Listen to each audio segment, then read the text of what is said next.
Good evening, welcome to Prime Edition. I am Cynthia Nyamai. Now, tonight we have a story for you. The MPs have ratified the EPA trade agreement. What does this mean exactly for Kenya? Well, we do have the trade PS who will be answering some of your questions. So remember, you can send them in. And also in business, we will be taking you all the way to Bungoma to tell you about tourism in Bungoma. And in sports, we have the Mozart Cup and so much more coming up. But first, let's have the highlights.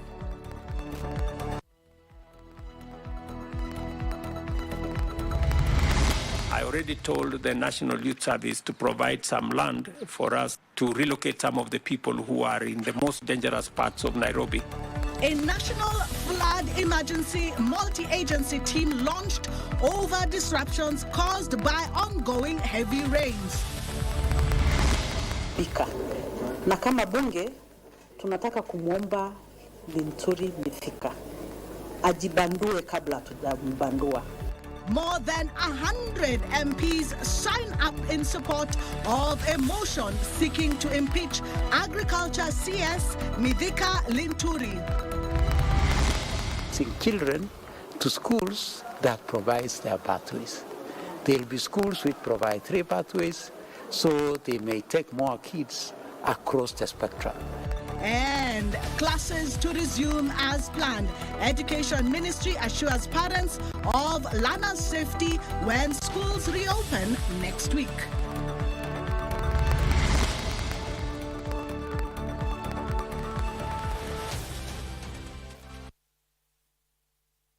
Byron Abui is our sign language interpreter. Remember, we would love to hear from you. You can send us questions for the PS of Trade, who will be joining me shortly. And you can also send in your comments on our social media pages. That is KBC Channel 1 on Twitter, Facebook, and Instagram. Now, millions of Kenyans are tonight on edge, with some forced to seek alternative shelter as the true impact of the devastating rainfall continues to emerge. A day after houses were submerged and vehicles swept away by flood waters, Kenyans have been warned to brace for more downpour. As Sarafina Robi reports, things are not looking good for those living on riparian land. Debris of corrugated iron sheets and broken wood is all that is left of what once stood as a home to hundreds of residents of Mathare. The houses that have been destroyed are located on the banks of the Nairobi River. Because we should give riparian, it should be left for when there is swelling. You know, when the river takes its own course, you cannot avoid it. There should be 30 meters. Radius 30 meters. The other side, both sides, there should be 30 meters. So the government does not enforce it. Veronica Kirubo mourns a friend. Kuna mama wetu mwenye tunakuanga naye kwa kikundi ya mothers. Juu yeye ndiye alikuwa anatusimamia kwa kikundi ya mothers. Amesama na maji na watoto wake. Ndio tumekuja kumwomboleza mahali hapa. Residents say they are desperate for help. Napendelea serikali ibebe jukumu ya kutoa hawa watu mahali hapa. Wasipendelee watu wanaishi mahali hapa ni kuzuri. In Syokimau, we come across more buildings marked for demolition. To mitigate the impact of the downpour, some are digging trenches and repairing the damage caused so far. Residents of Athi River and its environs have been cautioned to move away from riparian land to avert a crisis. Wale wanajenga kwa mto, Kawaya amesema sitarudia. Ni lazima pia we take action against them. Lazima tukubaliane kwamba kuna wale matajiri wengine ambao wanafanya mambo kiholela holela, ambao ina cause mafuriko, ambayo inafanya watu hata waweze kupata floods. Hii mvua bado iko mpaka next June. Mnajua June? Second week of June. Uko mahali na unaona uko karibu na mito na inaendelea kujaa maji, tafadhali muende assistant chief. Ama iko mtoto uniform yake imeenda, watakubaliwa kwenda kwa shule bila uniform. In Narok County, the multi-agency team and the Kenya Red Cross is searching for bodies of 2 Masai Mara University students who drowned in the Nkari Narok River. Tunaendelea bado mambo ya zoezi la kufanya kuokoa ama kupata miili. To mitigate the effects of flooding in Homa Bay County, the Assembly has passed a supplementary budget allocating 387 million shillings to the Department of Water, Sanitation, Irrigation, Environment, Energy and Climate Change. The weatherman says the heavy rainfall exceeding 40 millimeters in 24 hours is expected to persist across several regions, including the Lake Victoria Basin, Rift Valley Highlands, west and east of the Rift Valley, Nairobi area, southeast lowlands, coast and northern sector. The questions are rising from the ongoing floods and in regards to the poor planning of the city as the residents call for harvesting of excess water, with the most affected calling or asking for support from the government. Sarafina Robi for Prime Edition. Thank you, Sarafina Robi, for that report. Now, President William Ruto has instructed the National Youth Service to provide shelter for thousands of people displaced by floods. The head of state, who chaired an emergency meeting of the newly established National Flood Emergency Multi-Agency Team on floods, said the IDPs will also be provided with food and non-food items. At its inaugural meeting, the multi-agency response team on floods resolved that persons displaced by floods be immediately relocated to safer grounds and provided with food and non-food items. There are citizens living in very dangerous places, and those are the most vulnerable at this point.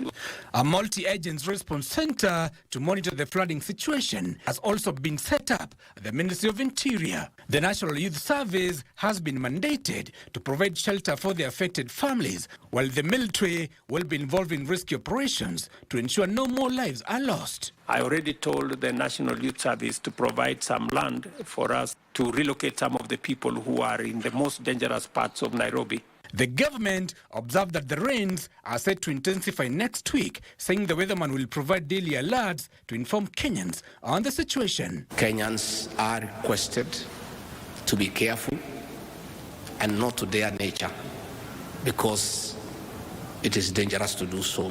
Stakeholders in the response team include Ministries of Interior, Defense, Transport and Energy. Agencies include the Kenya Meteorological Department, National Youth Service, the Kenya Defense Forces, National Disaster Operations Center and the Kenya Red Cross Society, among others. We will do whatever it takes. We'll apply all the required resources in terms of money and personnel to make sure that lives are not lost. So far, the floods have claimed over 40 lives, with over 110,000 displaced. Giverson Minor, Prime Edition. Principal Secretary for Basic Education, Dr. Belio Kipsang, has assured parents of their children's safety when schools reopen next week for the second term. Speaking at the inaugural annual symposium on competency-based assessment, Dr. Kipsang said the Ministry of Education is part of a multi-agency team directed by President William Ruto to deal with the challenges caused by the ongoing heavy rains. Speaking during discussions on the future investments in the education sector, Principal Secretary for Education Dr. Belio Kipsang said they are prepared to ensure learners go back to school for the second term from Monday next week as planned. Yesterday, the President directed a multi-agency team to be able to deal with the challenges that have come with the rains. And these are part of the preparation of ensuring that our children will smoothly fit into their schools next week as we open.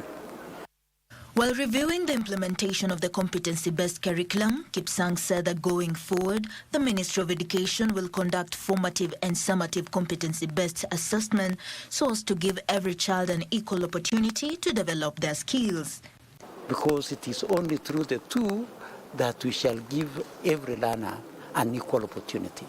Because whatever it is that they observe, whatever it is that they do every day, will cumulatively be able to tell us their potential. He further said that in the next 2 to 3 weeks, there will be another symposium for education stakeholders to discuss pathway placement for CBC students and the criteria used to place students in different schools based on their skills. That is when we shall determine how will a child be able to find themselves in a school that provides their pathways. Because we shall be placing children to schools that provides their pathways. There will be schools which provide 3 pathways, so they may take more kids across the spectrum. Paulina Simir for Prime Edition.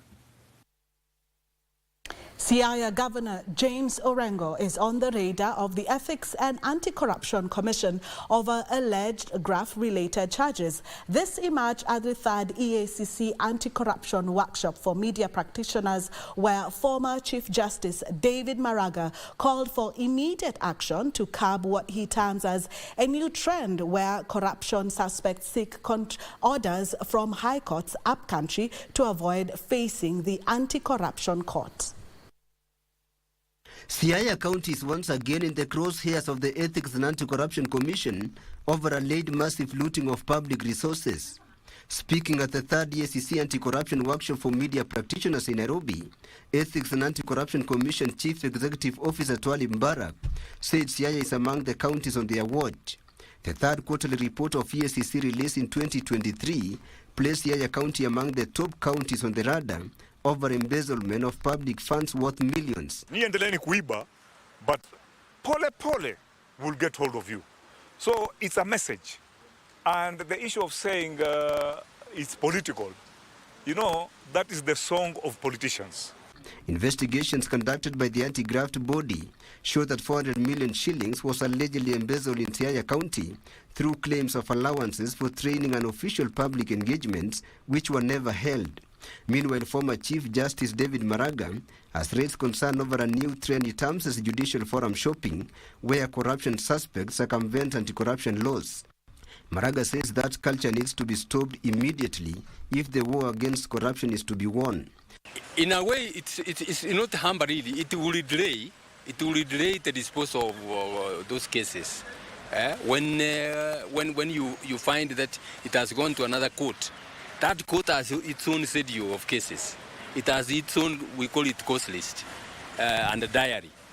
But the anti-corruption and the anti-corruption court, the reason why it was established is to handle those cases.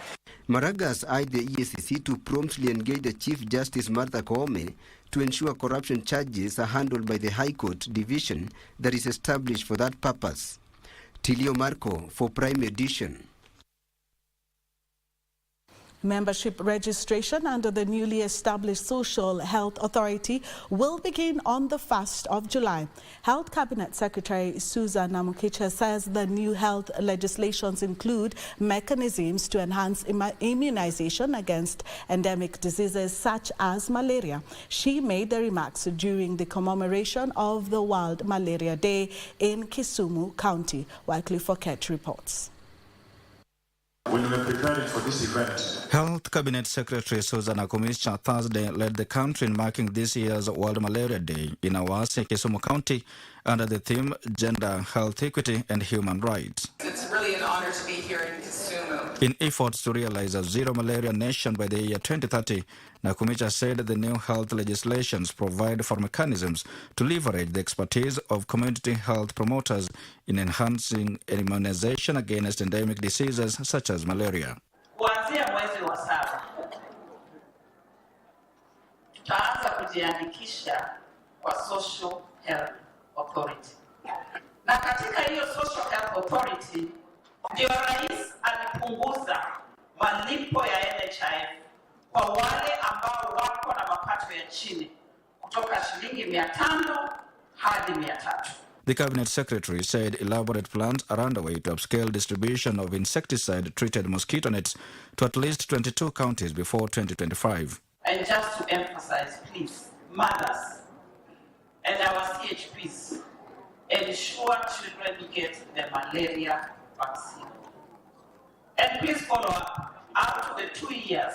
Stakeholders at the event lauded the role of the community health promoters in community sensitization on various health issues and called on both levels of government to enhance their operational scope.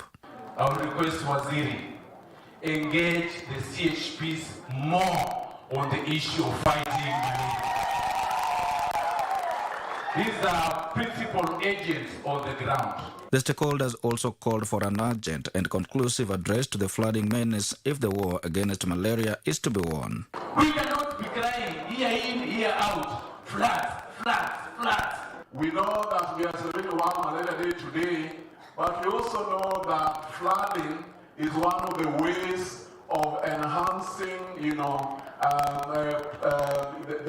the mosquitoes, because that's a breeding ground for mosquitoes.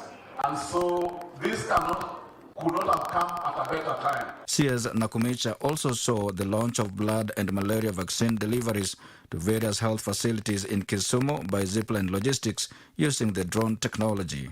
For Prime Edition from Kisumu County, I am Wycliffe Okech.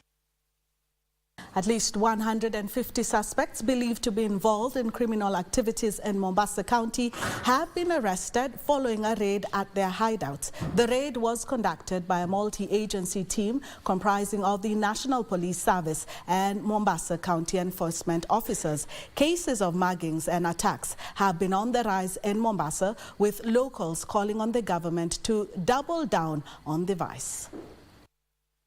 This footage was captured in Bandari area along Haile Selassie Road in Mombasa, showing how more than 20 youths violently attacked and robbed a shopper returning from a supermarket in broad daylight. The incident is one among others reported in recent weeks, a situation that left traders living in fear. Wanakuja na crude weapons, wana target wale watu ambao kwamba hawaelewi endelea. Sasa unakuta wanavamia watu na mawe, machupa, wakiwapokonya simu, pesa na bidhaa zingine vile. Kwa hivyo imekuwa ni shida hapa. Mombasa County Security Team, led by the County Commissioner Mohamed Noor, launched a crackdown on muggers targeting key hotspots including Makadara Grounds, Mama Ngina, Mbaraki Cemetery, culminating in the arrest of at least 150 suspects believed to be involved in criminal activities. So hii operation inafanywa Mombasa yote na tutaendelea kuhakikisha kwamba mji huko salama, watu wanaweza kufanya biashara bila wanataka bila uoga. Mtu afungue duka yake bila uoga, wote waweze kuuza, na ule anakuja town kununua aweze kununua. Wale wanatembea usiku town watembee bila wasiwasi, na tuhakikishie watu kwamba usalama huo na kila mfanyabiashara ya haki yake kufanya biashara bila kusumbuliwa itaendelea. The County Commissioner has in the meantime ordered the closure of a feeding program in the area that is believed to be a breeding ground for criminals. Those arrested will be arraigned on Friday. Hiyo program ilikuwa ni program nzuri ya kusaidia wale ambao wajiwezi, lakini shida ya kwamba hiyo program imeingiliwa katikati na wakora. Vijana ambaye wanajifanya wanakuja kula chakula wakishiba, na baada ya kushiba wanaenda kuiba watu. Hatutakubali kama serikali kama mambo kama hiyo yaendelee. At least 110 members of the National Assembly have appended their signature in support of an impeachment motion against Agriculture Cabinet Secretary Mithika Linturi. Bumula Member of Parliament Jack Wamboka has already filed a notice of motion for impeachment of Linturi with the Speaker's office, with debate on the same expected next week. The ghost of fake fertilizer scandal continues to haunt Agriculture Cabinet Secretary Mithika Linturi. Bumula legislator Jack Wamboka has filed a notice of motion of impeachment, which is supported by 110 members of the National Assembly from across the political divide. Members who have signed are from across political divides. KK members have signed. Some members from Meru have signed. Azimio members have signed. So this is a moral question to the citizens of the Republic of Kenya. We are asking the Speaker to approve this motion. According to Wamboka, CS Linturi is unsuitable to continue holding office. The evidence presented before the Assembly paints a distressing picture of negligence, mismanagement, and potential criminal activities within the Ministry of Agriculture, Livestock Development under Honorable Linturi's leadership. The fake fertilizer scandal is being probed by both National Assembly and the Senate Agriculture Committees. Kama bunge, tunataka kumwomba Linturi Mithika ajibandue kabla tujambandua, kwa sababu Iwapo uchunguzi wa kina itafanyika, haiwezi fanyika kama yako pale. The impeachment motion is anchored on Article 152 of the Constitution, which states that a member of the National Assembly, supported by at least 1/4 of all members of the National Assembly, may propose a motion requiring the President to dismiss a cabinet secretary. The motion, however, requires to be voted for by at least 233 members in order to sail through. Gishuke Washira, Prime Edition. Well, earlier today, the president did open the state-of-the-art Bunge Tower. We have that story for you and much more coming up shortly after the break.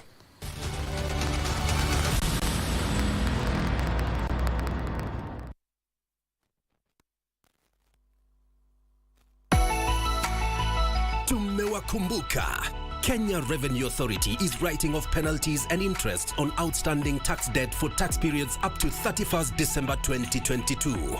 Act now. Pay off your outstanding tax debt in easy installments by 30th June 2024 and watch those penalties and interests vanish. Scan the QR code or visit the KRA website for guidelines on how to apply.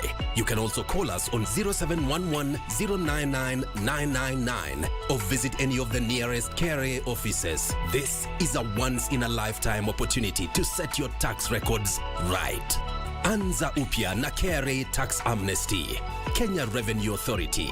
Tulipe ushuru, tujitegemee.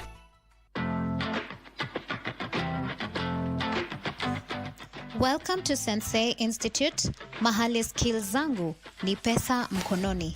At Sensei College, practical skills is the definition.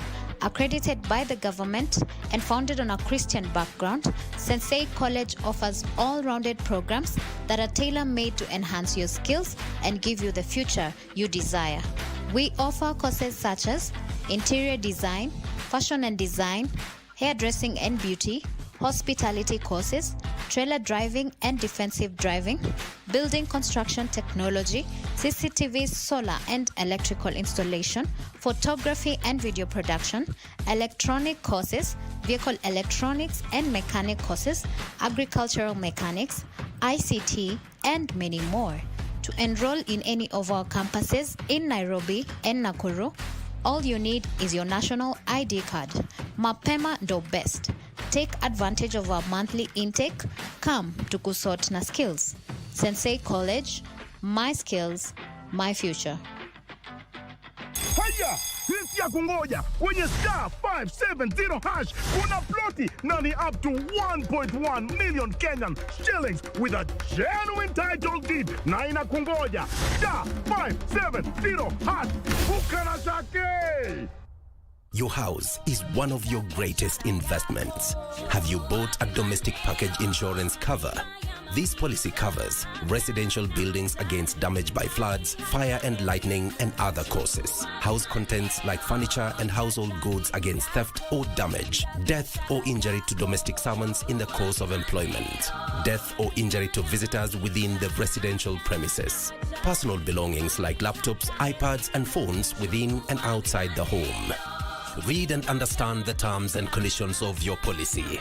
This message is brought to you by the Insurance Regulatory Authority, IRA. Bima bora kwa taifa. The government of Kenya, in partnership with the World Bank Group, will host the International Development Association, IDA, for Africa Heads of State Summit on April 29, 2024. The summit, to be held at Kenyatta International Convention Center, Nairobi, will identify key priorities for development financing in Africa and champion an ambitious financing replenishment of IDA resources, or IDA 21. IDA 21 will support transformational development objectives for the Africa region. The high-level summit hosted by the President of Kenya, His Excellency Dr. William Ruto, and the President of the World Bank Group, Ajay Banga, will convene African leaders, development partners, private sector actors, civil society organizations, youth, and other stakeholders. The expected outcome of the summit will be the adoption of the Nairobi Communique. The summit will culminate in the launch of the Coalition for IDA, Africa. The Coalition for IDA is a multi-stakeholder movement to support the IDA 21 replenishment. The IDA Coalition launch will amplify the voices coming out of the summit on the vital importance of IDA and its role for Africa. This event will be live on KBC Channel 1 from 8 a.m.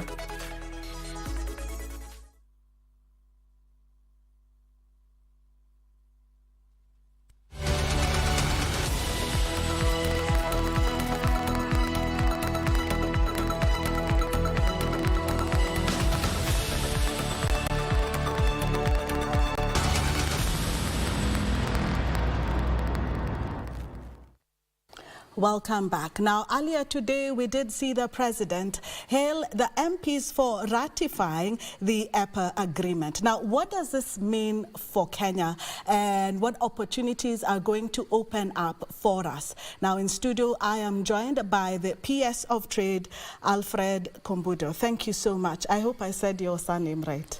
Yes, you did. You scored 100 on the first try. Good. So, I just wanted to first find out from you. We saw it last year, yes. EU Parliament ratify, and then now also the Kenyan Parliament. What is the next step? The next step after ratification of a trade agreement is simple.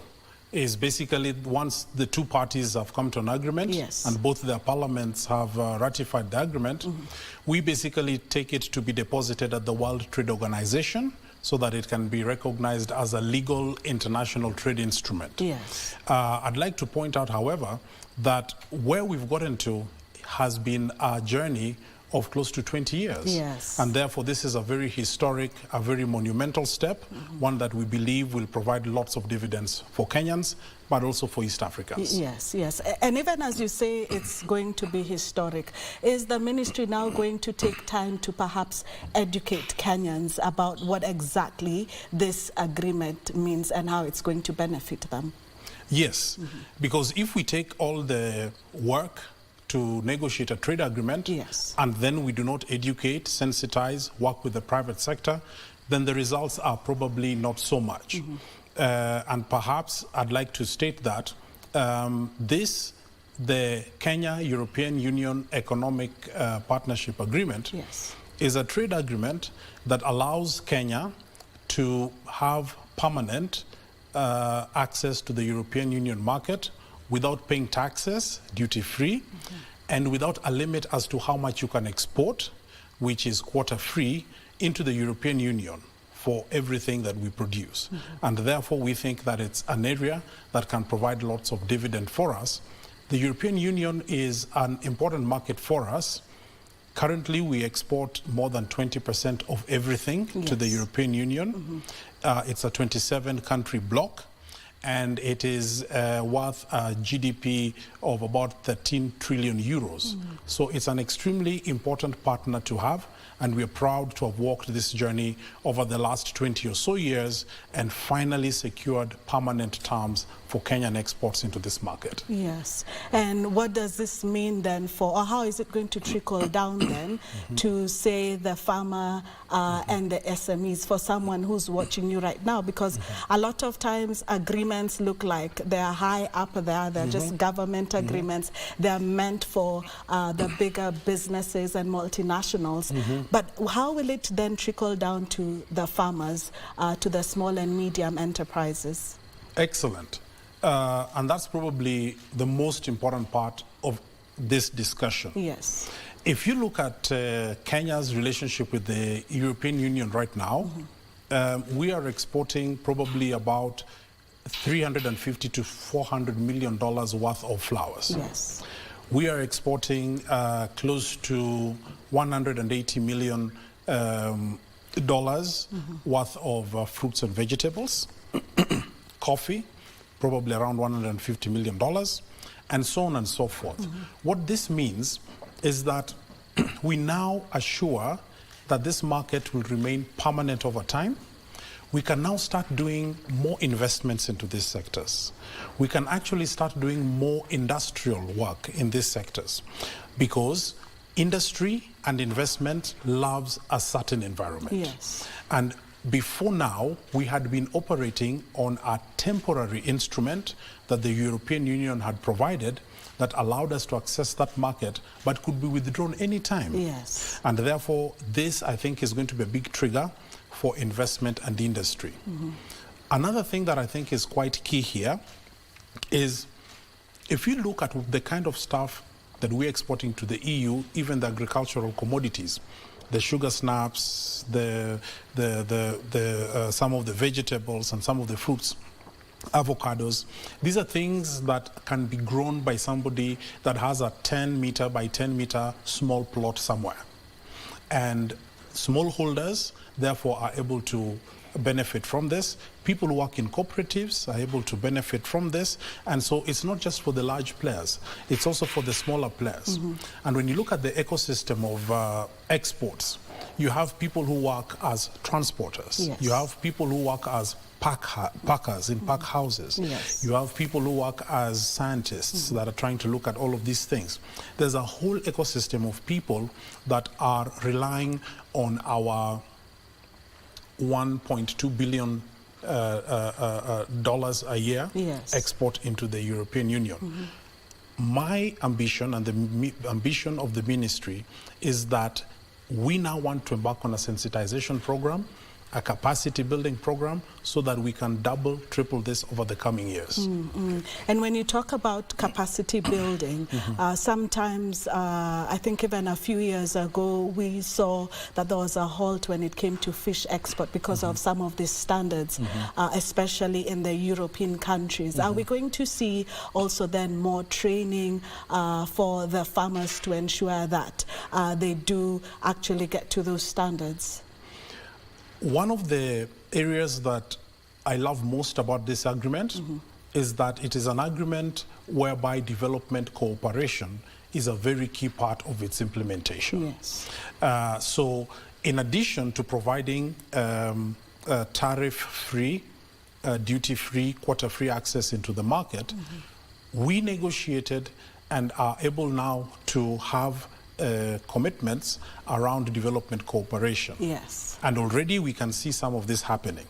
There are key products like avocado or mangoes and so on and so forth, whereby there are already existing programs where the European Union is working with the State Department and other agencies to improve how these are produced, how the traceability is done, how you ensure that you comply with the measures to get them across the border, and so on and so forth. We are also now cooperating with EU-funded programs run by institutions like Trademark East Africa that are basically also looking at the supply chain so that we are able to export more into Europe and the rest of the world using sea freight instead of just air freight, whereby we have sort of capacity gaps in terms of where our networks go.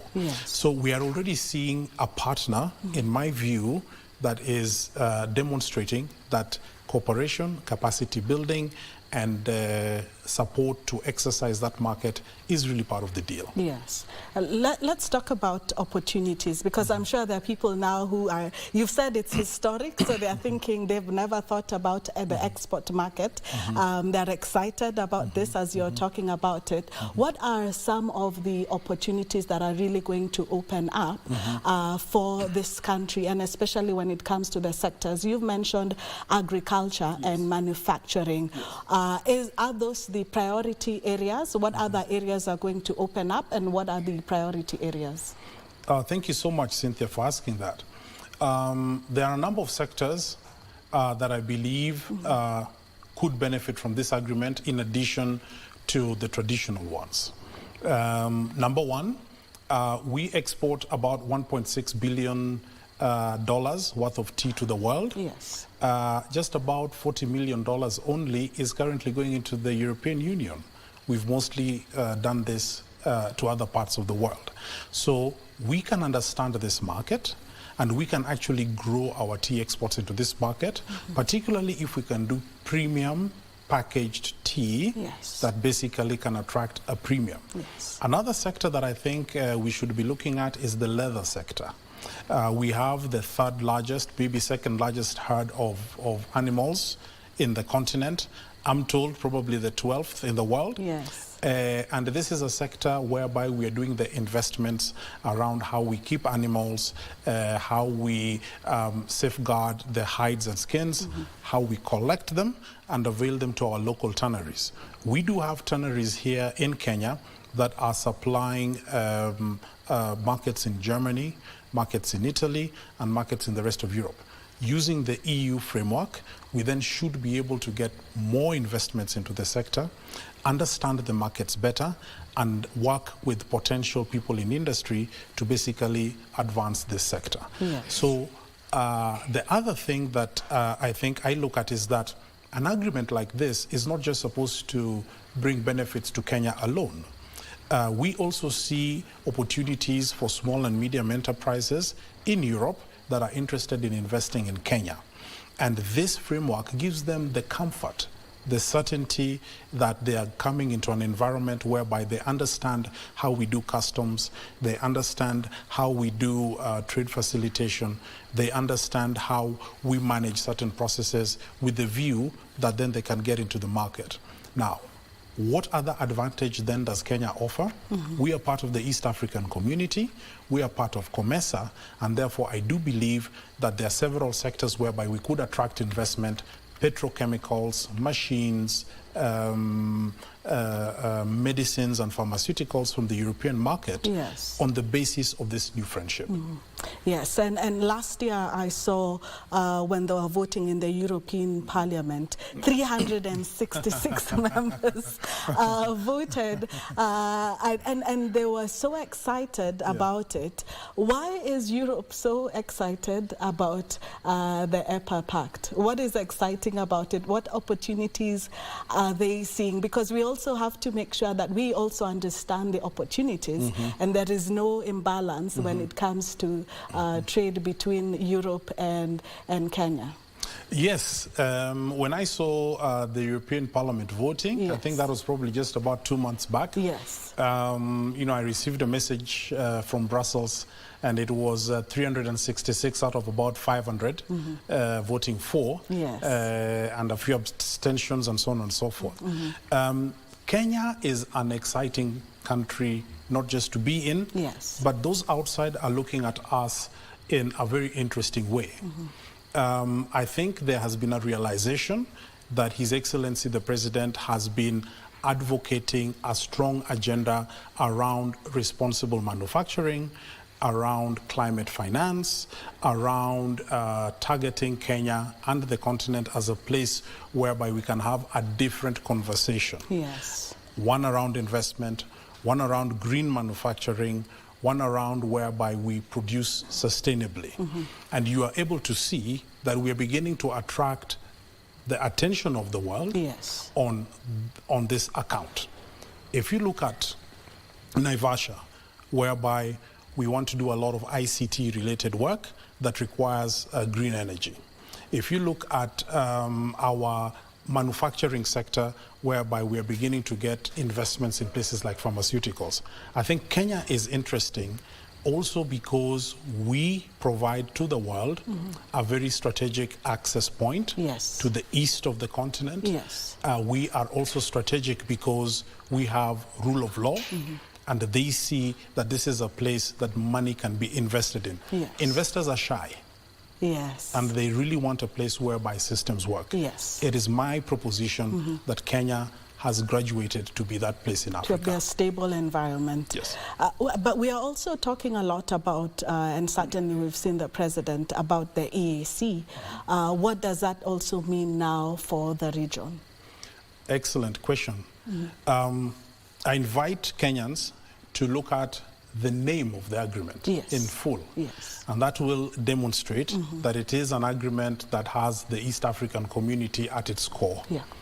The full text of the agreement is, it's quite a mouthful, the Economic Partnership Agreement, yes, between Kenya, a member of the East African community, yes, of the one part, yes, and the European Union of the other part. What does that mean? It means that although Kenya took the first initial steps, yes, to conclude this agreement, we did so with the view that the other East African community countries would be joining this agreement. Yes. As soon as we concluded the agreement, we convened discussions with the resident ambassadors in Nairobi. Yes. We've had conversations at the East African Community Council of Ministers, and we already have indications from at least 2 other East African countries that they'd like to join the agreement, and those are formal indications. Yes. So we believe that this agreement is one which eventually will be good for the East African community. If you allow me to share maybe 1 or 2 examples. Usually, if you're going to supply a large market like the EU, you cannot always source everything from one place. And therefore, food products, even if you want to process them, Tanzania and Uganda are really good at producing grains and that kind of stuff.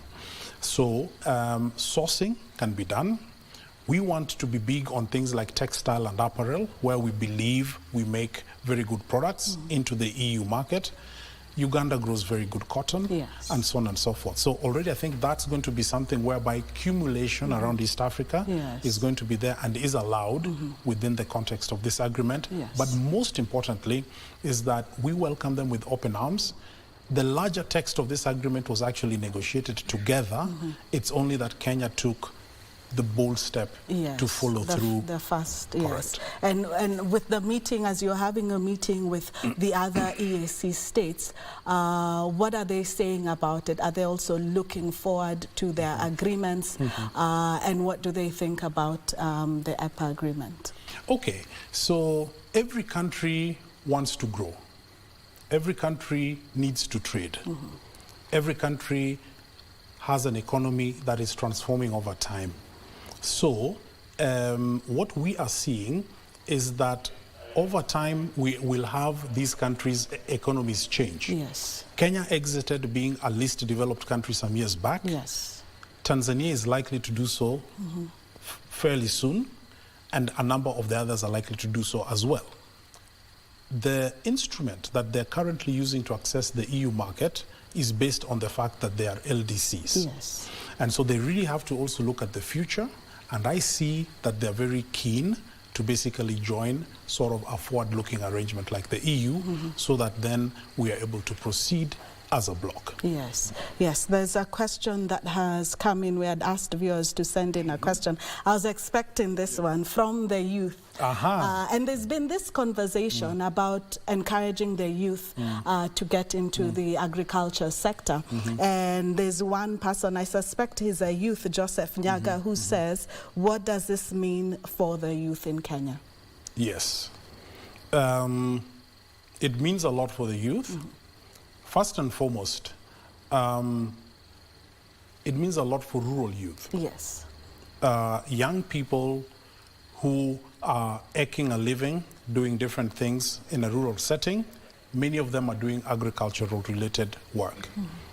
By creating markets, by creating an incentive for cooperatives to form, by creating an incentive to people to process the things that they're making there, we are uplifting the capability of young people to gain from this agreement. Yes.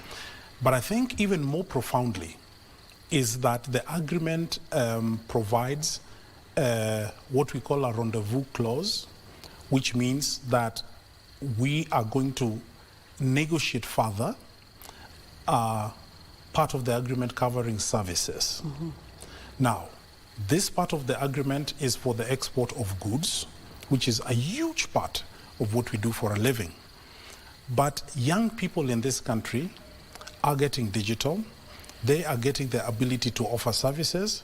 They want to do artificial intelligence related work. They want to do all these kind of opportunities in terms of content creation. And the EU EPA has a provision for the negotiation of a services chapter, which then will create a lot of access to the European market for the young people. And we really look forward to this. Yes. To my last question, and you're so passionate about this, how will we measure the success 1 year from now of the EPA agreement? How will we be able to know that, yes, this was a successful agreement? Yes, you know, if you can't measure something, then it's not going to be done. Yes. Let's look at export performance. That's usually a very credible way of checking whether you're doing well. So if we do 5% more, I'll be very happy. If we do 7% more, I'll be very, very happy. Yes. So that's one way. Let's look at how exports go. But secondly, let's look at investment. Let's look at whether we are beginning to get more interest. 1 year is a short time for an investment cycle, but we'll be able to see the pipeline. I expect the pipeline to increase. Number 3, a year from now, we also hope to have had very good conversations with the view that I expect to see an uptick in development assistance, not just for trade, but for other sectors of importance for which we are engaging the EU. Yes.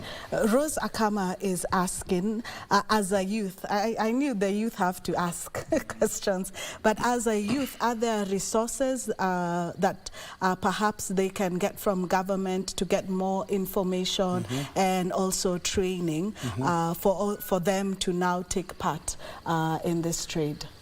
Yes. So the State Department for Trade is going to, in the next few months, roll out a sensitization program that clearly outlines all the opportunities that are available.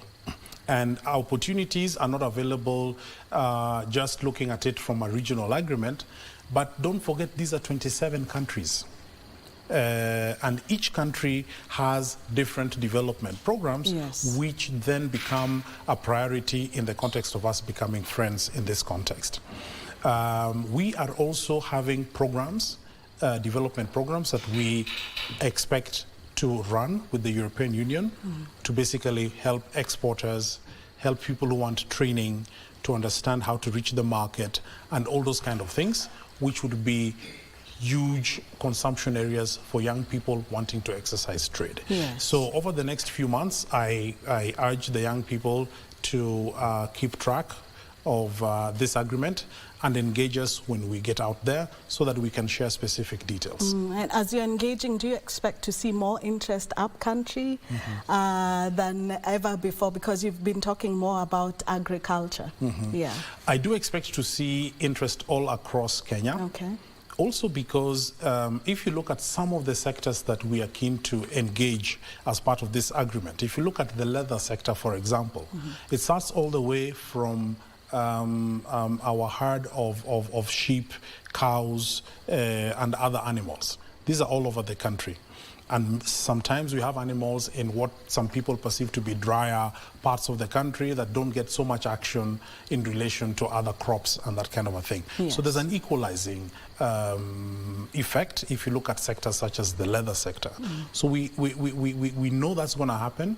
And if you look at, for example, the government's initiative to do data access centers across markets and several other places, we then hope that because of this digital format, even people in other forms of agriculture will be able to comply with EU rules by using technology and by using their phones, and that we hope that access will be all across the country. Yes. Thank you so much. So it means we'll not be able to catch up with you soon. You'll be all over the country educating Kenyans and telling them about the opportunities. Well, I'll be all over the country educating about opportunities, but you have cameras everywhere, so why don't we go out so into we can the country catch up with you. And catch up a little bit in Kisii, catch up a little bit in Moyale, catch up a little bit on Mombasa, in Nyeri, in Baringo, and let's see how the EU is going. I'll take you up on that. Thank you. Thank you so much for joining us today. Now, earlier on, we had shared a story on the same, that it was ratified in Parliament today. We have that story and much more for you in business coming up shortly.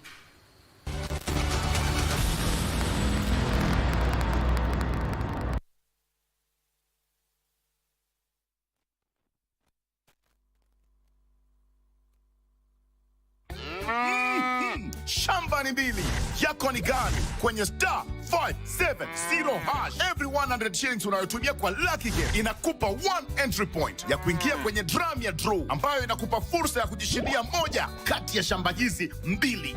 Mwisho wa April namtangaza mshindi wa shamba hili la 1.1 million. million Kenyan shillings na unapata title deed yako safi. Na mwisho wa Mei namtangaza mshindi wa shamba hili la 1.1 million Kenyan shillings, lori za mawe na mchanga. Ploti ndizo hizi, dial *570 hash. Title deed ndio hii, vuka na shake.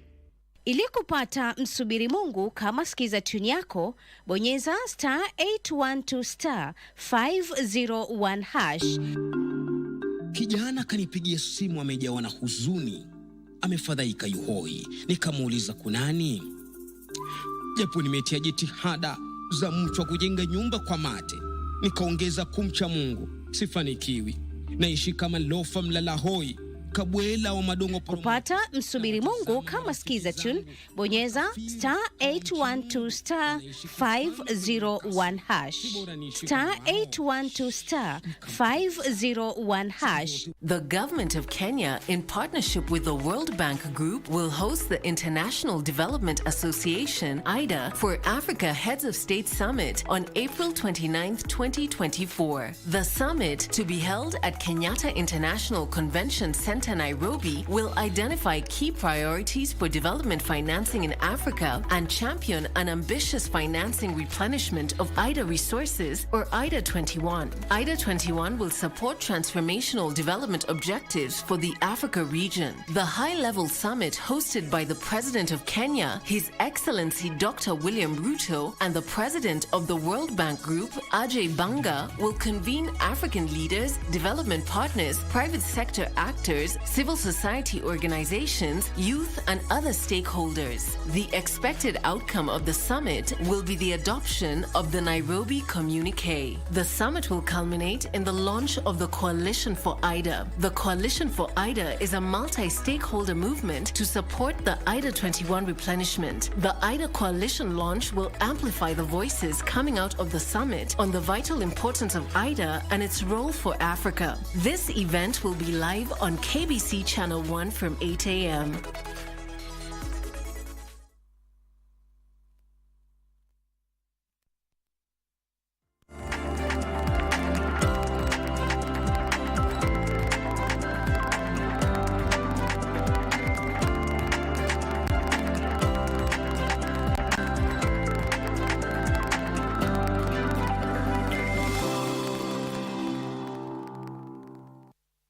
Welcome back. It's now time for business. The ongoing trade negotiations between Kenya and the United States will be concluded in a few months. President William Ruto says the new trade and investment arrangement with the United States under the Strategic Trade and Investment Partnership will enhance and strengthen bilateral relations and investments. Kenya and the United States are in negotiations on the Kenya-US Strategic Trade and Investment Partnership. Speaking during the AmCham Business Summit, President William Ruto said the few outstanding areas will possibly be concluded by July this year.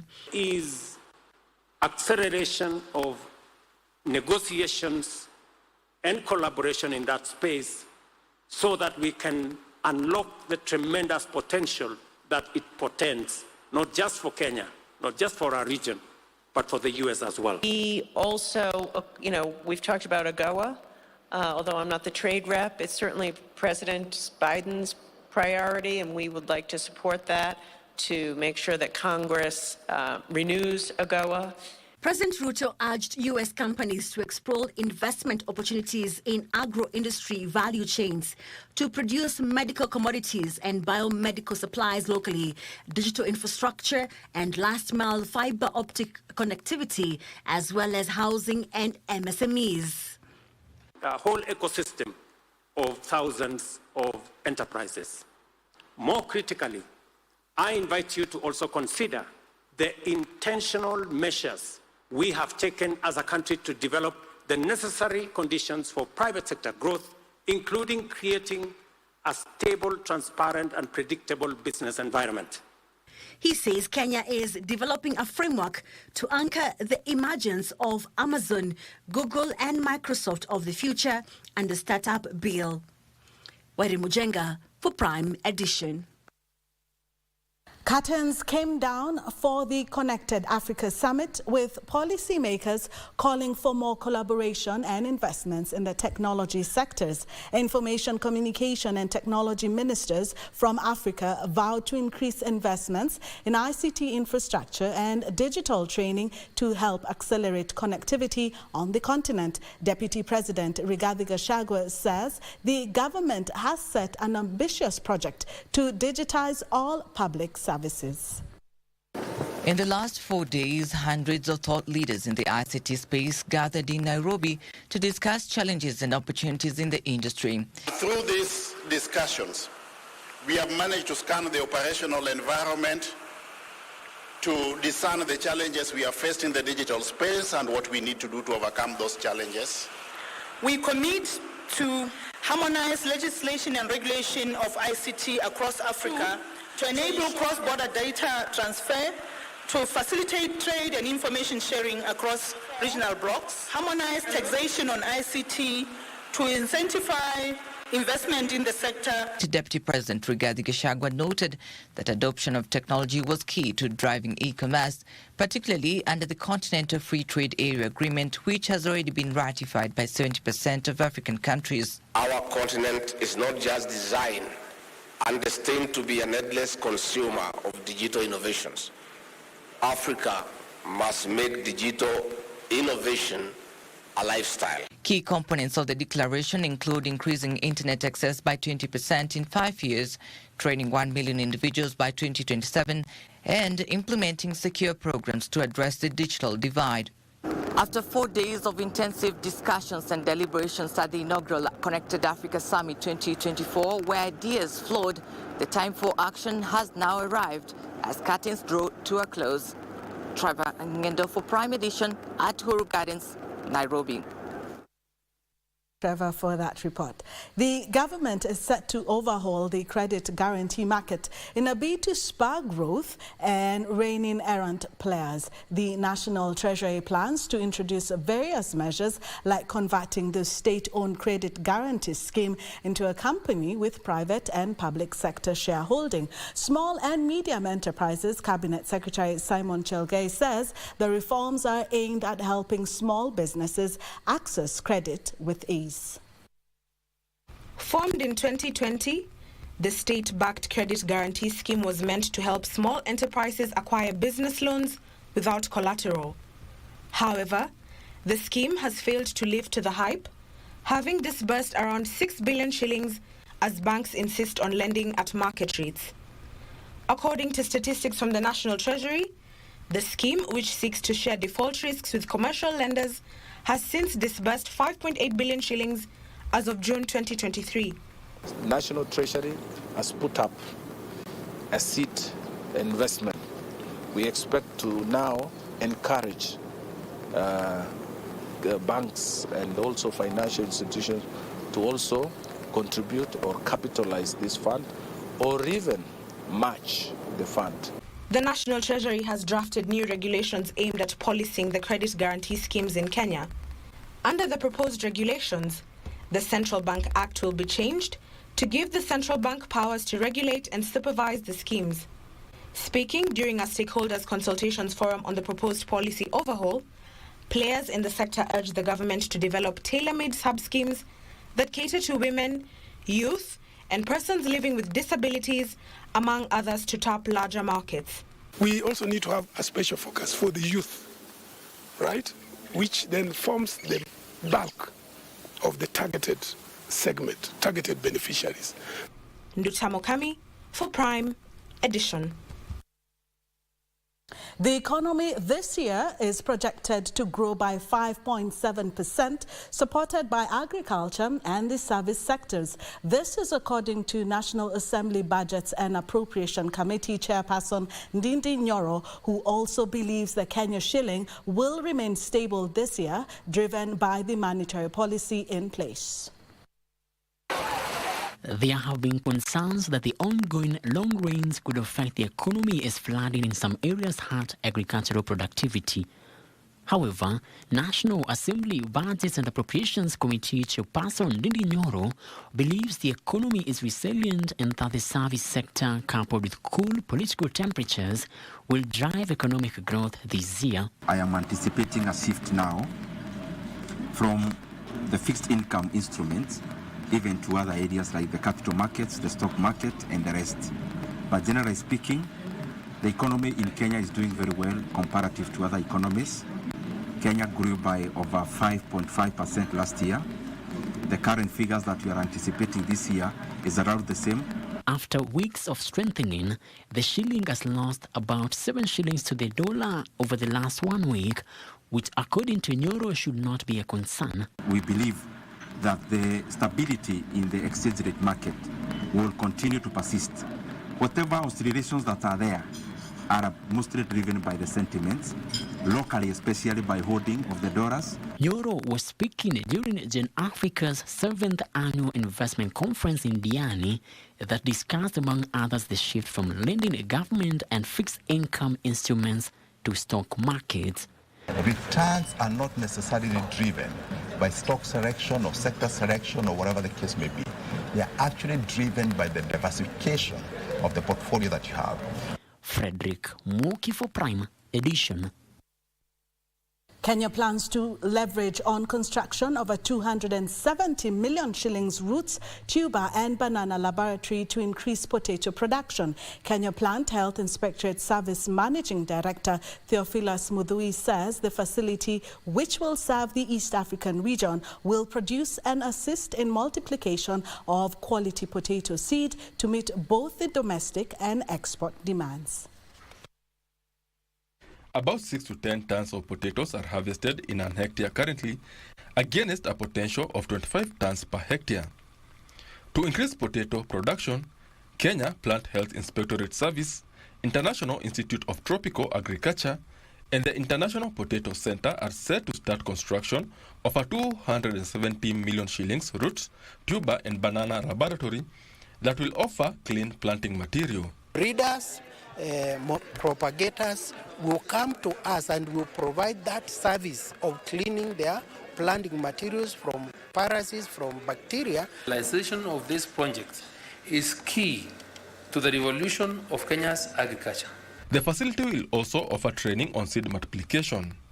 Make sure that the farmers can access clean seed, free of diseases, faster and in a more efficient way. Platform will serve the region for the germplasm collection, maintenance, and the multiplication of the quality seed. The laboratory is expected to hasten export certification for sweet potatoes destined for the European markets. Once we do the cleaning, it will mean that the certificate we are going to give are going to be recognized globally, and there will be easy movement of clean, vegetatively planted material. Benson Ruba reporting for Prime Edition. Kenya is rooting for integration of African digital economies. Information, Communication and the Digital Economy Cabinet Secretary Eliud Awalo says adapting Africa digital protocols will enhance inter-African trade by reducing compliance costs, especially for small enterprises, improve access to regional and global supply chains, foster collaboration across jurisdictions and build online trust. Information, Communication and the Digital Economy Cabinet Secretary Eliud Awalo believes adoption of digital identities will empower Kenyans to access the global market more efficiently. The net effect of sum total of all these good people is that we have to think jointly and act jointly as Africa so that we leverage on each other's strengths, enjoy economies of scale, reduce the unit costs, and have a better bargaining chip in the global digital marketplace. Kenya is implementing strategies that will expand internet connectivity and electricity supply, especially in remote areas, as well as streamline payment systems to deepen e-commerce. We want to blur boundaries, dissolve boundaries, because the people of Africa deserve better than they have been getting. Digital Identity for Africa, enhancement of digital skills and establishment of an elaborate digital infrastructure are some of the key areas that are expected to be discussed at the Transform Africa Summit to be held in Nairobi this August. It is without doubt that it is through sharing ideas and experiences that we are all able to converge at a common ground on what we have to do to achieve our collective aspirations as a region.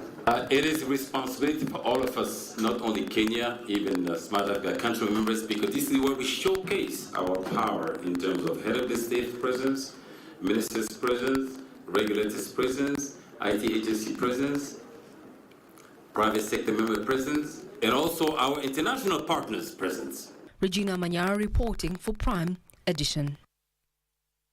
The Buteo Miti Park in Bungoma County is home to wildlife including lions, ostriches and crocodiles.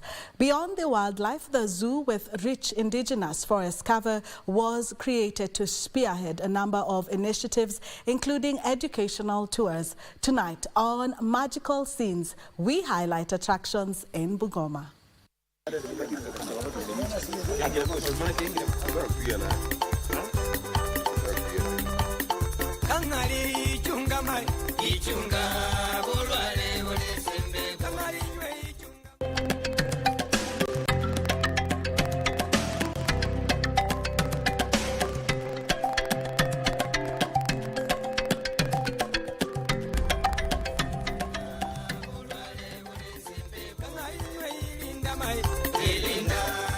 Welcome to Buteo Meat Park in Bungoma County, one of the last talked about tourist destinations in the country. Buteo Meat Park, sitting on at least 10-acre piece of land, is forested with indigenous trees. The indigenous trees give beauty and color at the Buteo Meat Park. The willow oak tree has its leaves change color in the fall.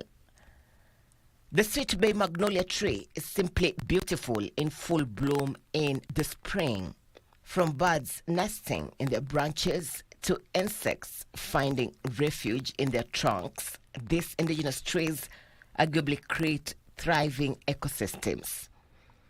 Nevertheless, these botanical wonders not only add beauty to the environment but also play a key role in preserving cultural heritage and combating climate change. The forest at Buteo Meat Park is home to 400 species of birds, including the ostriches. This is also home to lions, crocodiles, among other wildlife. The zoo provides educational opportunities for would-be visitors to learn about different species and ecosystems. Tuko na monkey, tuko na crocodile, tuko na tortoise. Buteo pia tuna lodging. Buteo kuna msitu, kuna miti ya kienyeji, kuna pia madawa ya kiasili. Ni makavazi ya kitambo, imeweka wanyama na watu wanaipenda sana. Huwa wanakuja hapa, wanalipa pesa kidogo, wanaona wanyama, wanafurahia mazingira yake. Na pia msitu huleta mvua huku si kama the other part of Kenya penye kuna ukame, kuna maji, kuna mvua bado. The visitors would perhaps gain knowledge in understanding the diversity of nature besides having fun with attractions like animal shows and interactive exhibits. Irene Chuma Odim, Magical Scenes in the county of Bungoma.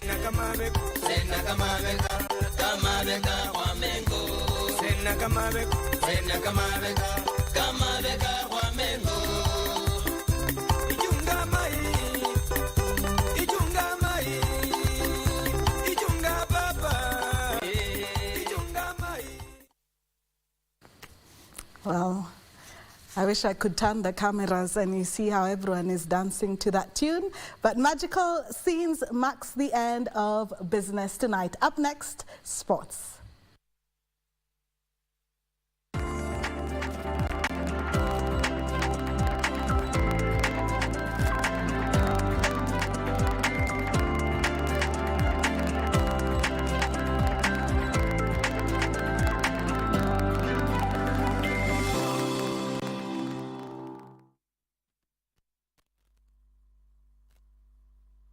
It's football weekend on KBC Channel 1. A place in the last 4 beckons as the 8 remaining teams face off in the quarterfinals of Mozart-Bet Cup. On Saturday, KCB takes on Kakamega Homeboys while Kenya Police plays Sofapaka. Sunday, Kariobangi Sharks will be up against SS Assad while FC Leopards will play Compel FC. Catch all the action live and exclusive on Saturday and Sunday only on KBC Channel 1, your true sports partner.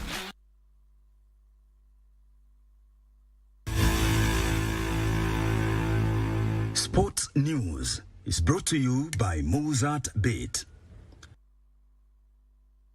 Very good evening to you. My name is Daniel Wahome and welcome to Prime Edition Sport. Now, Rodney Strikers under 13 and under 15s SJF and Ladies Musa were crowned the 2023-2024 FKF Youth League champions in their different categories as the league came to a close at the Babadogo grounds in Nairobi. The crowning marked the culmination of a comprehensive youth development program spearheaded by FKF across 5 centers in Nairobi, namely Babadogo, Kayole, Mukuru, Mbotela and Starehe. In the under-13 category, Rodney Strikers boys and SJF girls secured the bragging rights after identical 1-0 results against Kayole Youngsters boys and Akafoa girls respectively. Mchezo wa grassroots football imekuwa kitu ya maana sana kwetu. Tunaifurahia sana kwa sababu tulikuwa tunaona mpira zamani zinashughulikiwa zile za juu peke yake, lakini kuanzia foundation kwa msingi ndio mpira. In the under-15 category, Rodney Strikers boys and Ladies Musa girls emerged victorious. FKF President Nick Mwendwa emphasized the significance of investing in youth development. It's a combination of time and doing something deliberately. You know, having the teachers certifying them over time, showing them what football is about, how they can go about teaching a small kid. And then after that, having the kids now start being trained. The coaches you see here are already certified. They continue to learn as they train our kids in an organized manner. The FKF boss said they remain steadfast in their commitment to creating pathways for the young players to unlock their full potential. For Prime Edition Sports, I'm Daniel Mwendwa. Moving on is that Mathare United women's football team head coach Anne Oluoch is optimistic the side will have a good run in their remaining fixtures as they target the National Super League title that will guarantee them promotion to the Kenya Women's Premier League next season. The team is currently third on the FKF National Super League table with 24 points, 5 points behind leaders Mombasa Olympic. The former league side has stepped up training at the Mysore grounds ahead of this weekend's tie against Uweza Women's FC. Sikuwa nimezoea ligi, nilikuwa nacheza hizo balls za high school. So napata nikikuja kucheza ligi, napata bado sina hizo experience bado. But kwa sasa naona nimetrain, at least na catch up now, at least naweza cheza ligi. Head coach Anne Oluoch says a positive result will keep their title hopes alive. It's a very good motivation to the team, especially game ya weekend determine mali position yetu itakuwa. Na first of all ningependa kushukuru team sana. Getting 7 wins, 3 draws na 1 lose per season, it's a very good achievement na wame compete better kwa league. Oluoch also called on football stakeholders to support women's football because honoring matches sometimes is an expensive venture. Talent iko Kenya, and I promise you that women football itakuwa the first team ama Harambee Starlets kupeleka team kwa World Cup. Talent iko kwa madem, all we need ni support yenu na motivation towards supporting women football. Mathare women's football team is currently third in the Football Kenya Federation National Super League table with 24 points and 5 points behind leaders Mombasa Olympic. Kuvumilia na kufocus na kitu tunataka. Mbele ni Mungu anajua, then hapo mbele ukiwa na discipline enough na kufocus na football vile unataka kucheza football utajipata mbali. For Prime Edition Sports, I'm Daniel Mwendwa. And the Mozart-Bet Cup resumes this weekend with quarterfinal matches. 4 are on the cards. KCB will open with a double-header action and they will be playing against defending champions Kakamega Homeboys at the Nandora Stadium in Nairobi County, while Kenya Police FC will take on Sofapaka. The matches will be televised live on KBC Channel 1 and 7 radio stations. Defending champions Kakamega Homeboys will open the double-header action against KCB on Saturday. Kakamega Homeboys managed to eliminate last year's runner-up Tusker FC in a tough contest stage at Jomo Kenyatta Stadium in Kisumu.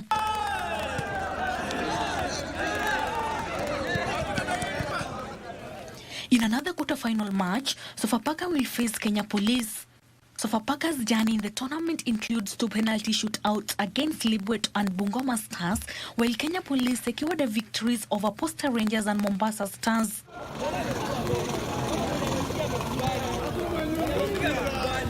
Tunachukua kila game ni finali hiyo, ikiwa league ikiwa Mozart Cup. Sasa tunajua ni game muhimu sana hiyo kwetu, so hatuwezi enda na madharau hapo. So vile tunafanya mazoezi na vile tulianza kuanzia Jumatatu, mazoezi yamekuwa mazuri. I think the most important thing when you're playing these cup matches is just to win, to qualify for the next round. That is usually the most important thing, and I think we are ready for that. Whether we go to penalties or we finish the match in 90 minutes, that's the most important. The most important thing is just to qualify for the next round, and I think we are ready for that. I think this is a knockout match, and knockout matches are very different from league matches. So it's the team which wants it most which will take the day. But for us, we are trying to prepare as well as we can, so that we'll be ready come Saturday. And I think it will be a very different ball game from the one we played against them in the league last weekend. On Sunday, FKF National Super League side Assad will face Kariobangi Sharks, while AFC Leopards will square it out against FKF Division 1 side Compel SC.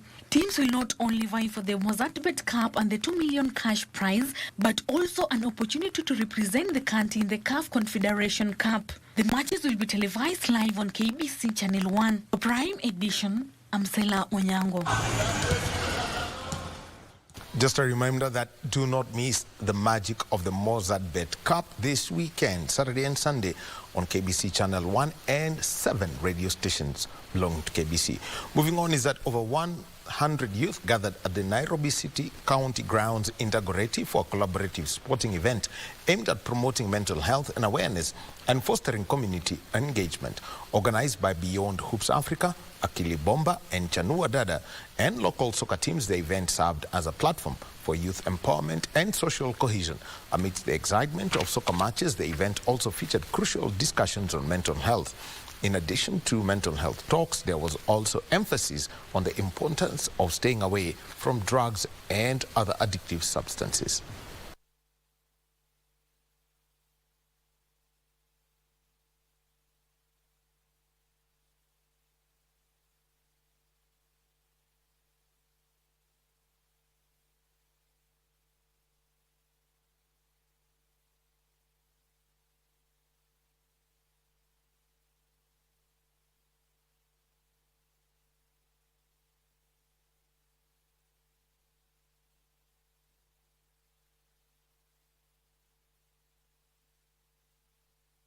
Now, the Miami Heat registered a 111-1-1 victory over the favorites Boston Celtics to level the Eastern Conference playoff encounter.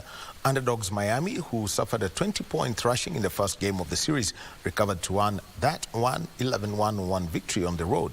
The Heat beat the Celtics with 23 three-pointers, too shy of the NBA playoffs record. Hero sank 6 three-pointers and added 14 assists, with all 5 Heat starters posting double-digit points. A three-pointer. He's shooting almost 40% over the last 8 games. Tatum Brown, little turnaround jumper is in the box score. Late clock here, down to 3. Tatum had it denied by Jovic, and Tatum got it back and lays it in. The defense, though, by Jovic, and they need him to play good defense here tonight. Jovic wide open in the corner as for number 22. Jaime Jaquez Jr., the rookie, laces one with a 9-point lead under 5 to go. Late clock blocked by Porzingis. Tyler Hero gives it to Adebayo. Adebayo, the percent without Jimmy Butler, 54% with him. Tyler Hero fouled. He'll go back to the line. And Tyler Hero makes it an 11-point Miami lead. A resounding comeback in Game 2. And that's the sport for tonight. We'll be building up to the weekend where we've got the Mozart Bet Cup. And also, remember that we also have got more action happening around, especially around rugby, and with Kenya looking to qualify for the World Under-20 Rugby Trophy. My name is Daniel Wahome. I'm sending you back to Cynthia Nyamai. And Cynthia, Kennedy Oyugi and Regina Manyara had a conversation on the state of food security in the country. Cynthia, just give us a brief on that, because that's what is coming up next.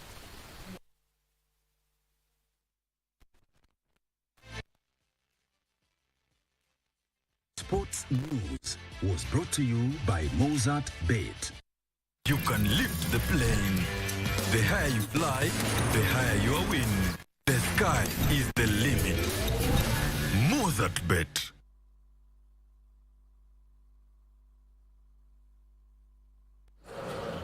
Well, thank you so much. Now, here is the brief that genetically engineered foods experts want the government to roll out a program offering subsidized seeds and fertilizers to boost the production and consumption of bioengineered foods in the country. Now, I will leave you in the able hands of Regina Imanyara. She has that interview for you. Regina? You are watching KBC Channel 1. I'm Regina Manyara, and the conversation is around impact of innovation and technology. To take us through this conversation is none other than Kennedy Oyugi, an agricultural economist at Africa Harvest Biotech Foundation. Thank you, sir, for your time. Thank you, Regina. Now, let's start off with an update on the GMO adoption in the country. Where are we at? Thank you. As I said, my name is Kennedy Oyugi, working with the Africa Harvest. And as much as at Africa Harvest we're currently not having GMO varieties in the field, I want to say that as an organization, we are a science-driven organization, and we believe that GMOs, like any other technology, has an important role to play in enhancing our food security situation and even fighting poverty situation in the country. So in terms of where we are, the technology has been applied on different crops and value chains. And one of the crops where we moved ahead of others was in cotton, and we had varieties approved for that, which can be able now to be taken to the farmers, and farmers can be able to actually utilize the benefits. So cotton is an available GMO product. Maize has been under trials, and of course aimed at addressing some of the key challenges that the crop faces, like fighting stem borers, which is a menace in some parts of the country. So that is also in the pipeline. We have other important crops like cassava, which also are benefiting from that technology in terms of making them better adapted to our areas in terms of the diseases that we face as a country and even as a region. So we have those three key crops in the value chain. Cotton in the farmer's field, maize almost there, and cassava almost there. So we believe that the three can be able to deliver a lot of benefits to the country. Yes. Now, as those field trials are ongoing, maize and cassava, as you mentioned, there's a big question. The viability of GMOs in Kenya.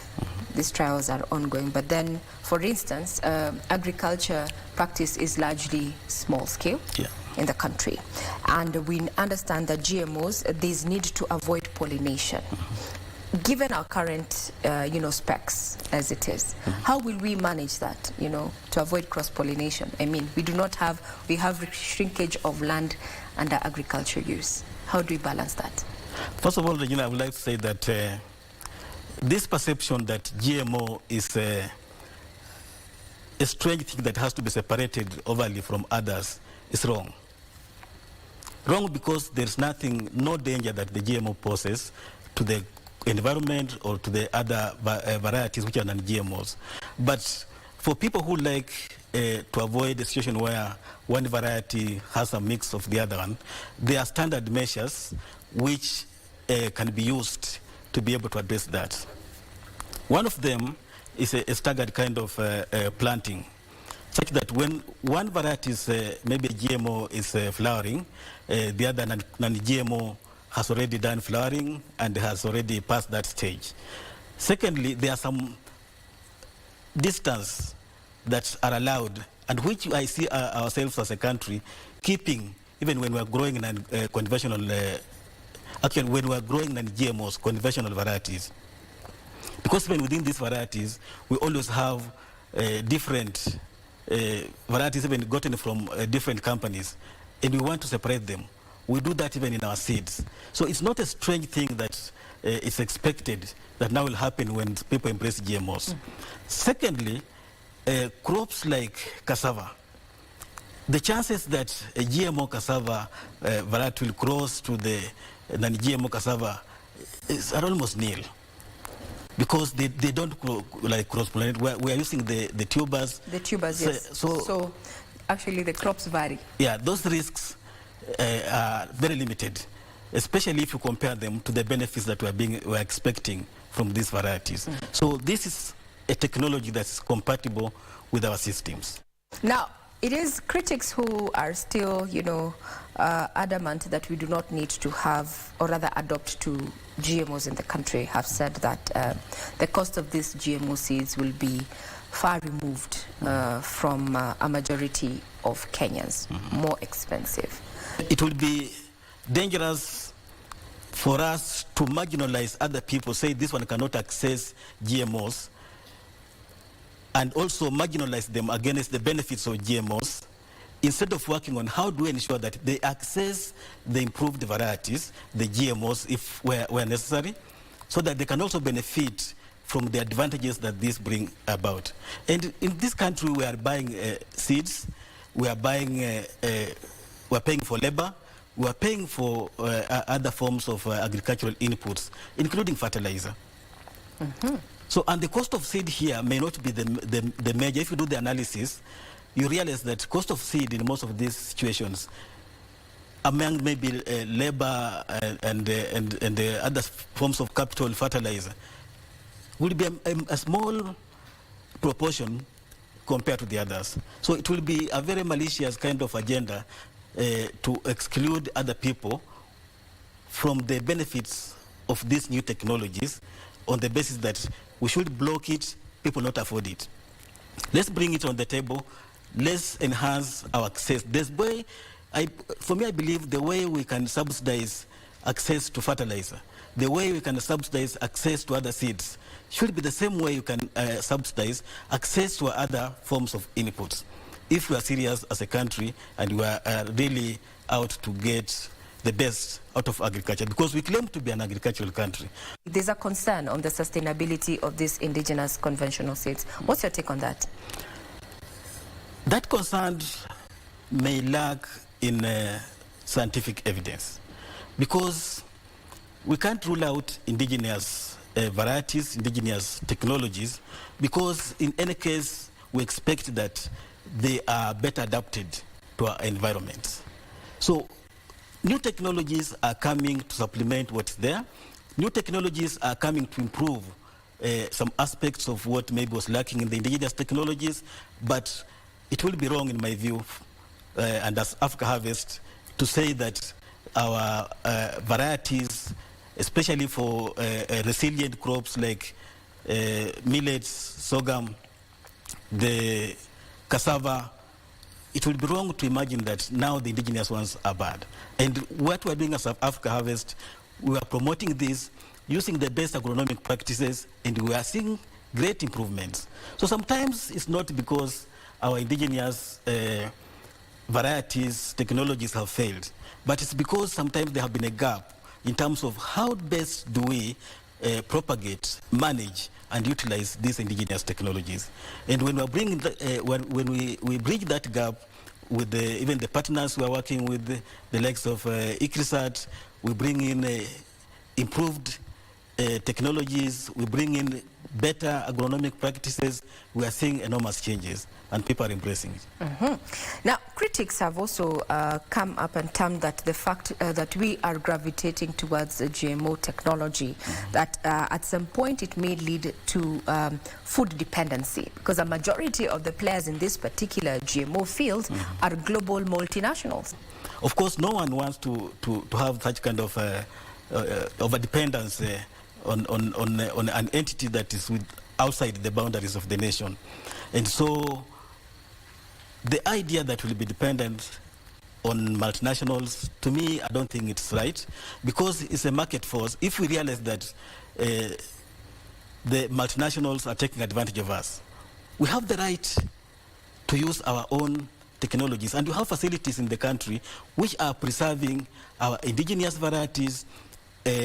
We have a functional gene bank where if anybody thought of now mistreating Kenyans because maybe it's the supply of A or B, then we have our own stocks that we can go back to. Again, I don't think we're going to find a situation where just over a day we have all changed, we have lost everything. I don't see that happening, because even with hybrids, they have been with us here for many years. But we still have other technologies, people who still plant varieties that are not hybrids. So to me, I don't think that is a concern that should worry me. All concerns to me are valid. We need just to see where they're coming from, what are the mitigation measures. And for us, we have enough stocks not to worry about depending on any country. If anything, actually, we're importing. So I'd rather we produce from here than importing from food from outside the country. Yeah. Okay. So then, what would you say is the current status in as far as consumption is concerned of indigenous foods varieties, the mrenda, the mchicha, because we saw a spike during the COVID-19 situation where people gravitated towards traditional? To me, I don't think it has changed.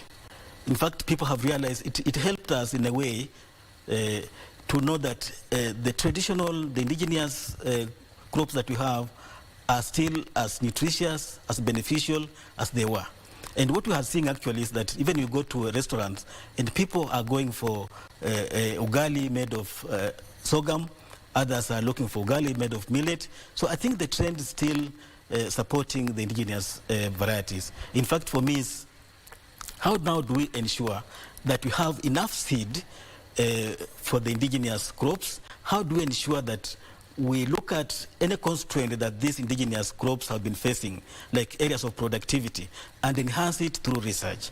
And I think that's one area where, as Africa Harvest and partners, we are trying to ensure that we deploy the best of the varieties that we have, especially this for the crops like sorghum, millet, groundnuts, to make sure that we are at a level where we can avail and meet the demand that's now increasing. And I want to confirm here that demand for the indigenous crops is increasing, because people have realized it is nutritious, people have realized it's more adapted.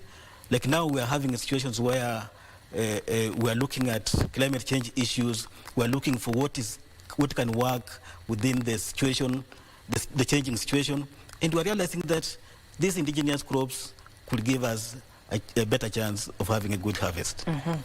Now, there's been a trend of having fortified foods. You find your maize is mixed up maybe with your sorghum, with your millet, and we have it as uji. That's a trend that is catching up. Does it speak to focus on nutri-health, or are we looking at cost, of food, now that you're talking about the cost of living? To me, it's both. Both? Yeah, because this blending sometimes aims at introducing something which maybe one type of crop may not have. Sometimes even it's just color. Other people may not want their uji so dark, so they may throw in some cassava or some maize or some sorghum. And as you do that, you are also enhancing the nutritional value because you're bringing in maybe some minerals which one crop lacked. Okay. But again, as we now enhance our production of these indigenous crops, they may also become more available, more affordable, and so that blending may also be part of reducing the cost and making the food more available in terms of affordability, which contributes towards our food security situation. Now, the fact is, the agricultural value chain is old. When I say old, I'm talking about those who own the land are our grandfathers, if not fathers.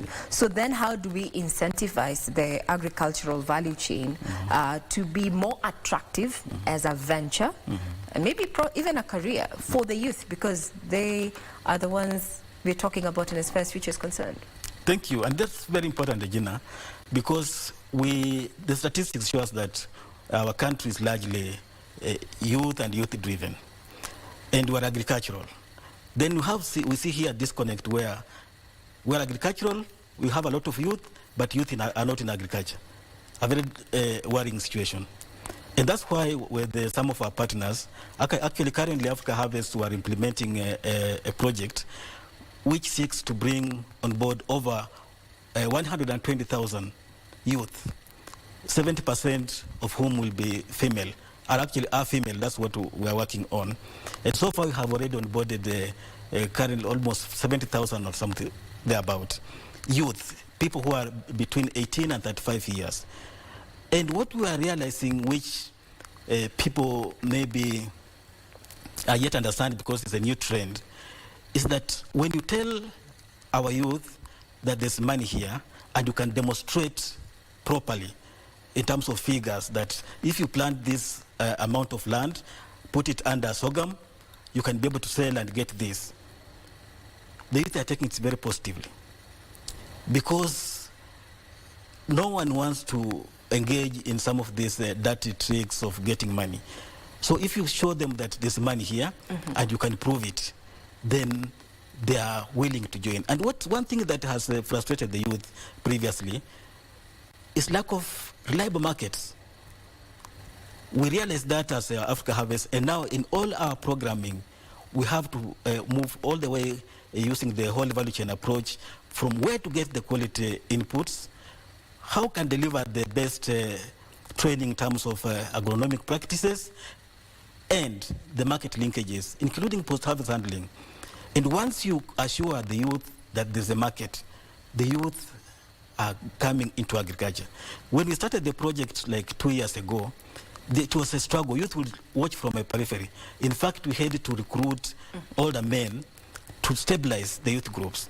But now what we are seeing, the youth, once they have seen their fellows earn income the previous 2 harvests, they are looking for the project coordinators at county level. In fact, this is one thing that if we had, and we're hoping to have soon enough resources, we'll spread in all the 47 counties. Currently, we are in about 14 counties, but our aspiration is to cover the whole country, if not spread in the region, because it is working. How do we take advantage of early warning systems, to ensure sustainability of food production as we come to a close? Very important. And this early warning system, to me, I want to tie it to what we are saying, this change in climate. And one of the key changes we are seeing is that our weather patterns are changing. They are becoming unpredictable. And so we have a role, and a very important one, as all stakeholders in agriculture, to make sure that we work with our meteorological departments, for example, to give us timely information, reliable information on how our weather patterns are going to look maybe in the next 12 months. That will make us even avail the right varieties that match what we're expecting. Because things have changed, we can't use the February, March, April rain the way they were. We can't rely on short rains the way we were. We need to be informed by new technologies, by new systems, what we are calling the early warning systems. Not just warning, I could call them early information system so that we are informed, not just scared and warned and maybe, but informed of the right things to do. Because once we have the information, we can be able to make better use of it, advise the farmers correctly, plan even in terms of infrastructure, like the water that we are losing today. This is water which, if we utilize our early information system well, prepared to tap it, it will have seen us through the next anticipated drought. And so this other fluctuation that we are going to see, definitely we are going to see.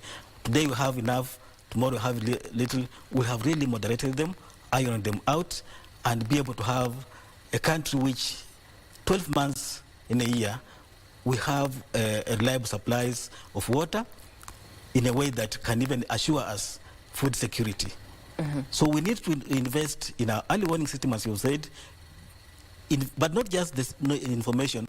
We now exploit that by advising farmers, availing the right varieties, putting in place the right infrastructure in terms of dams, or even water harvesting, basic water harvesting strategies, like even preparing your farm in a way that it can tap some of the water, so that one, you have it next season, and two, it doesn't destroy your crop as it moves around. For produce, good markets for inputs, then transfer of knowledge in terms of good agricultural practices, we should be good. Very well said. That is our guest, Kennedy Oyugi, an agricultural economist from Africa Harvest Biotech Foundation, and giving his thoughts on where we are in as far as innovation and technology on the agriculture value chain, the emerging trends, and what needs to be done to attain food security. You're still watching KBC Channel 1. I'm Regina Manyara.